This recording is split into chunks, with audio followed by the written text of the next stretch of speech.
नमस्कार। प्रियंका गांधी संसद में पहली बार बोलने के लिए खड़ी हुई तो राहुल गांधी समेत पूरी संसद ने ताली बजाकर उनका स्वागत किया। प्रियंका गांधी ने भी हाथ जोड़कर सबका अभिवादन किया। प्रियंका गांधी के बोलने से पहले राजनाथ सिंह ने संविधान पर चर्चा की शुरुआत की थी। प्रियंका गांधी संसद में बोलने के लिए खड़ी हुई तो उनके भाषण में इंदिरा गांधी की झलक दिखाई दे रही थी। बिल्कुल वही चश्मा पकड़कर बोलने का अंदाज, वही बालों का स्टाइल। प्रियंका गांधी का जब भाषण समाप्त हुआ तो राहुल गांधी ने प्रियंका गांधी को अपनी अगली रो वाली सीट पर बुलाकर उनको शाबाशी भी दी। संसद में प्रियंका गांधी भाषण देने के लिए खड़ी हुई तो बीजेपी को ललकारते हुए उन्होंने कहा कि अगर बीजेपी में हिम्मत है तो बीजेपी एक बार बैलेट पेपर से वोट कराकर दिखा ले, सारा जीत का नशा उतर जाएगा, दूध का दूध और पानी का पानी हो जाएगा। आप भी बैलेट पे चुनाव कर लीजिए, आप भी बैलेट पे चुनाव कर लीजिए, दूध का दूध पानी का पानी हो जाएगा। दोस्तों, बीजेपी को मिर्ची लग ही रही थी कि प्रियंका गांधी ने एक वेश बदलने वाले राजा की कहानी सुना दी और उसकी तुलना मोदी जी से कर दी। अब इस पर बीजेपी और भड़क गई। खुद भय में रहने वाले हैं, चर्चा से डरते हैं, आलोचना से घबराते हैं। कई दिनों से हम मांग रहे हैं कि चर्चा करिए, लेकिन चर्चा करने की हिम्मत ही नहीं है। एक कहानी होती थी अध्यक्ष महोदय, शायद बचपन में आपने भी सुनी होगी। राजा भेष बदलकर बाजार में आलोचना सुनने जाता था। ये सुनने जाता था कि प्रजा मेरे बारे में क्या कह रही है, मैं सही रास्ते पे चल रहा हूं कि नहीं। लेकिन आज का राजा, भेष तो बदलते हैं आज के राजा, शौक तो है उनको भेष बदलने का, लेकिन ना जनता के बीच जाने की हिम्मत है और ना आलोचना सुनने की। संसद में देखा गया कि जब प्रियंका गांधी बोल रही थी तो राजनाथ सिंह और अमित शाह चुपचाप उनको सुन रहे थे। प्रियंका गांधी बड़ी से बड़ी बात को बड़ी सहजता से कहती जा रही थी। जिस अडानी के नाम पर भारतीय जनता पार्टी संसद नहीं चलने देती है, जिस आरएसएस की बात पर हंगामा हो जाता है, दोनों पर प्रियंका गांधी ने बहुत गहरी बातें कही थी कि भारत का संविधान संघ का विधान नहीं है।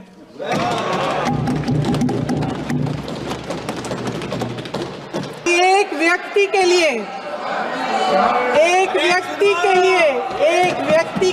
सब कुछ बदला जा रहा है। सुनने की हिम्मत रखो। मैं अध्यक्ष महोदय जी, अध्यक्ष महोदय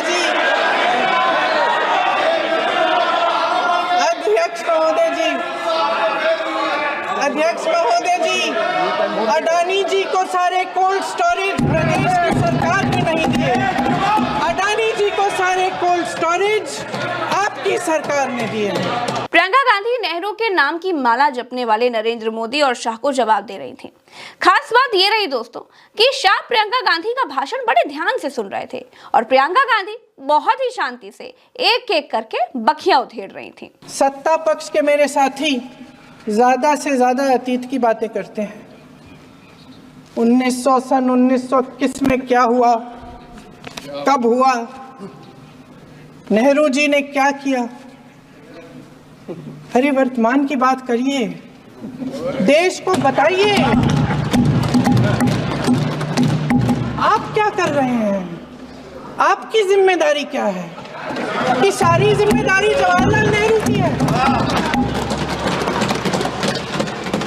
दोस्तों, प्रियंका गांधी ने दिखा दिया है कि आने वाले समय में वो सत्ता पक्ष पर बिजली बनकर टूटने वाली हैं। अपने पहले ही भाषण में प्रियंका गांधी ने कहा, भाजपा सरकार में अंग्रेजों के शासनकाल वाला डर का माहौल है। देशद्रोही कह के उत्तर प्रदेश में मुझे याद है कुछ अध्यापिकाएं प्रदर्शन कर रही थी, उन पर मुकदमा डाल दिया देशद्रोही का, उन्हें देशद्रोही कह दिया। इन्होंने देश का पूरा माहौल भय से भर दिया है। इनकी मीडिया की मशीन झूठ फैलाती है, तरह तरह के आरोप लगाती है और शायद वह भी भय में ही है। महोदय, मैं इस सदन को याद दिलाना चाहती हूं कि ऐसा डर का माहौल देश में अंग्रेजों के राज में था। अब इस तरफ बैठे हुए गांधी की विचारधारा वाले लोग आज़ादी की लड़ाई लड़ रहे थे और उस तरफ वाली विचारधारा वाले लोग भय में रहकर अंग्रेजों के साथ साठगांठ कर रहे थे। प्रियंका गांधी ने बताया कि कैसे एक डरी हुई सरकार ने पत्रकारों से लेकर समाज के हर उस वर्ग पर सेंसरशिप लगा दी है जो सरकार के गलत कामों की आलोचना कर सकते हैं। इस देश की जनता ने खुलकर आलोचना की, निडर होकर धरने किए, प्रदर्शन किए। जब जब जनता नाराज हुई तब तब सत्ता को ललकारा, उसे चेतावनी दी, बड़े से बड़े नेताओं को कटघरे में खड़ा किया, उनसे जवाब मांगा, न्याय मांगा। इस देश के छोटे छोटे से नुक्कड़ की दुकानों में, चाय की दुकानों में, इस देश के घरों में, गलियों में, मोहल्लों में, अखबारों में, प्रकाशन घरों में, न्यायपालिकाओं में चर्चा कभी बंद नहीं हुई। लेकिन आज ये माहौल नहीं है।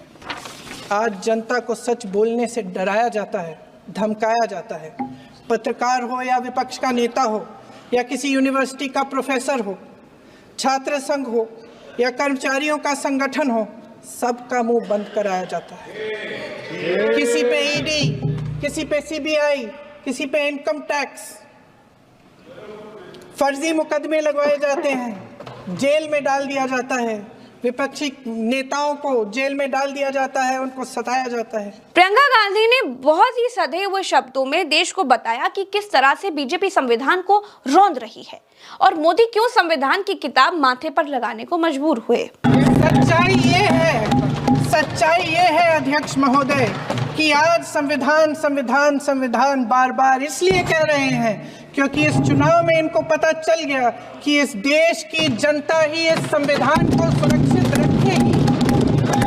दोस्तों, प्रियंका गांधी के बाद अब अखिलेश यादव भी संविधान के मुद्दे पर बीजेपी पर बरस पड़े और अभी अभी उत्तर प्रदेश के उपचुनाव में भाजपा ने कैसे संविधान का गला घोटा वो बताया। जिस समय उत्तर प्रदेश का इलेक्शन चल रहा था, बहुत से लोगों को वोट डालने का अधिकार जिनको था उनको अधिकार से रोका गया